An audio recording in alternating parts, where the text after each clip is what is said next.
Hello students, good morning. बेटा, हमने पिछली वीडियो में किया था हमारे इंग्लिश के थर्ड लेसन का कुछ हमारा अभ्यास कर लिया था। अब आगे हम कर रहे हैं बचा हुआ अभ्यास, और उसमें है rearrange the words from meaningful sentences one has done for you. कह रहा है कि मीनिंगफुल सेंटेंस बनाने हैं। नीचे दो जो तुम्हारे पास वर्ड्स दे रखे हैं अलग अलग करके ना, ठीक है।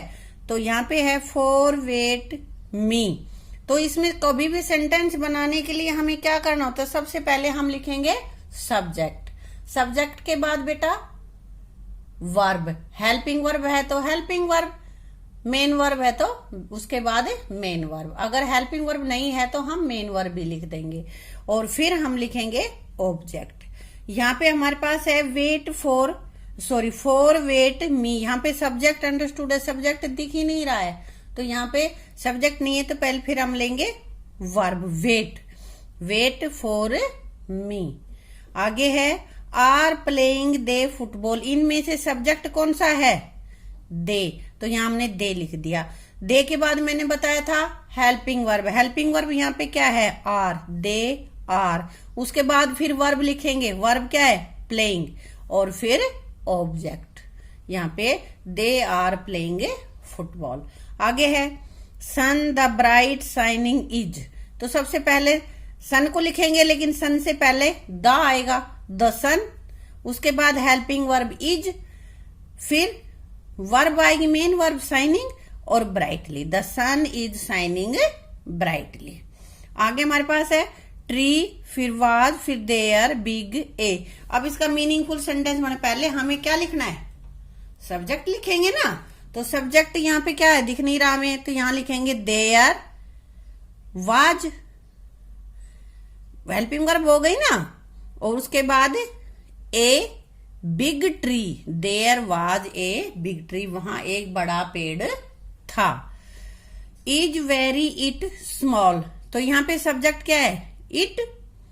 उसके बाद helping verb is, it is, और फिर वेरी स्मॉल। ठीक है। यहाँ पे मेन वर्ब भी है हमारे पास, हेल्पिंग वर्ब कुछ है नहीं, यही हेल्पिंग वर्ब का भी और मेन वर्ब दोनों का काम कर रही है। I catch shall the ball. तो सब्जेक्ट क्या है? आई। उसके बाद helping verb shall, I shall catch the ball. ये लिख दिया, I shall catch the ball. एक बात बेटा ध्यान रखने की है कि कोई भी सेंटेंस जब हम शुरू करते हैं तो उसका फर्स्ट लेटर हमेशा कैपिटल एबीसीडी में आता है, ठीक है। एबीसीडी का फर्स्ट जो लेटर है वो कैपिटल होगा। आगे बेटा write 3 dos and don'ts to make your grand parents feel happy. Grand parents कौन होते हैं? दादा दादी। फील हैप्पी मीन्स खुश। अपने दादा दादी को खुश करने के लिए 3-4 ऐसे लिखो कि जो हमें करने चाहिए और नहीं करने चाहिए। तो करने क्या क्या चाहिए? ओबे देयर एडवाइस, जो हमें शिक्षा देते हैं, एडवाइस मीन शिक्षा, उनको हमें पालन करना चाहिए, उनको मानना चाहिए। Help them in their need, जिस चीज की उन्हें आवश्यकता हो, जब तुम्हारी सहायता की उन्हें जरूरत हो तो उनकी हेल्प करनी चाहिए, सहायता करनी चाहिए। तो उनको अच्छा लगेगा, और अच्छा लगेगा तो वो खुश होंगे, है ना। प्ले गेम्स विद देम, उनके साथ छोटे मोटे गेम खेल लो ताकि उनका समय भी कट जाए और उनको अच्छा भी लगेगा, है ना। स्पेंड टाइम विद देम, उनके साथ बैठ के कुछ समय बिताओ। ये नहीं कि खुद ही खेलते रहो और उनको बेचारों को चुपचाप बैठे रहने दो। कुछ समय उनके साथ बैठो, बातें करो, स्कूल की बात उनको बताओ और उनकी पूछो, है ना, उनसे कहानियां सुनो। इस तरह से उनके साथ टाइम स्पेंड करो तो उनको बहुत अच्छा लगेगा। अब बेटा हम देख लेते हैं कि कौन से डोंट्स है जो हमें नहीं करने चाहिए। वो हमारे पास है डोंट डिसओबे देम, उनके कभी भी अवहेलना ना करो, जो वो कहें वैसा करो। अगला है डोंट चीट देम, उनके साथ धोखा मत करो। यानी कि जैसे झूठ बोल लेते हैं, उनके पैसे ले ले, ऐसा कुछ करे ना, वो नहीं करना चाहिए हमें।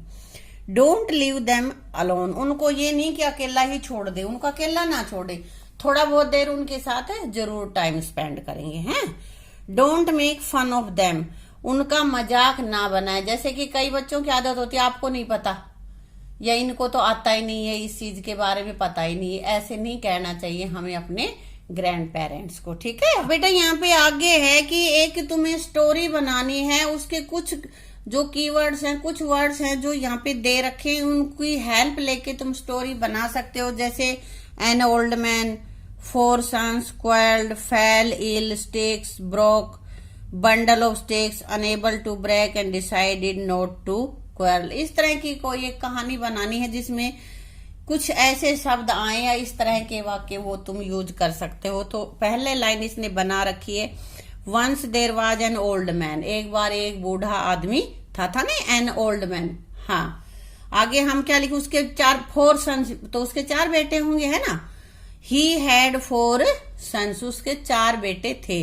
क्वर्ल्ड आया है तो वो आपस में झगड़ा करते होंगे, हमें ऐसे लिखना पड़ेगा, दे ऑलवेज क्वर्ल्ड अमोंग देमसेल्व्स, आपस में ही झगड़ते रहते थे।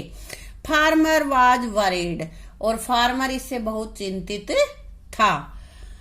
अबाउट हिज सन्स, अपने बेटों के बारे में बहुत ज्यादा चिंतित था कि ये तो पूरा दिन झगड़ते रहते हैं, मेरे मरने के बाद क्या होगा। वंस ही फेल इल, एक बार वह बीमार हो गया। He wanted to teach them a lesson, और वह उनको एक लेसन, एक शिक्षा देना चाहता था कि किसी तरह इनको सबक मिले।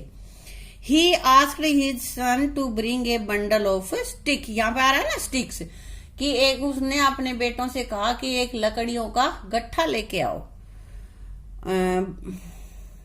He asked each of his sons to break the bundle, उसने अपने हरेक बेटे से बंडल, जो लकड़ियों का बंडल था, उसको तोड़ने के लिए कहा।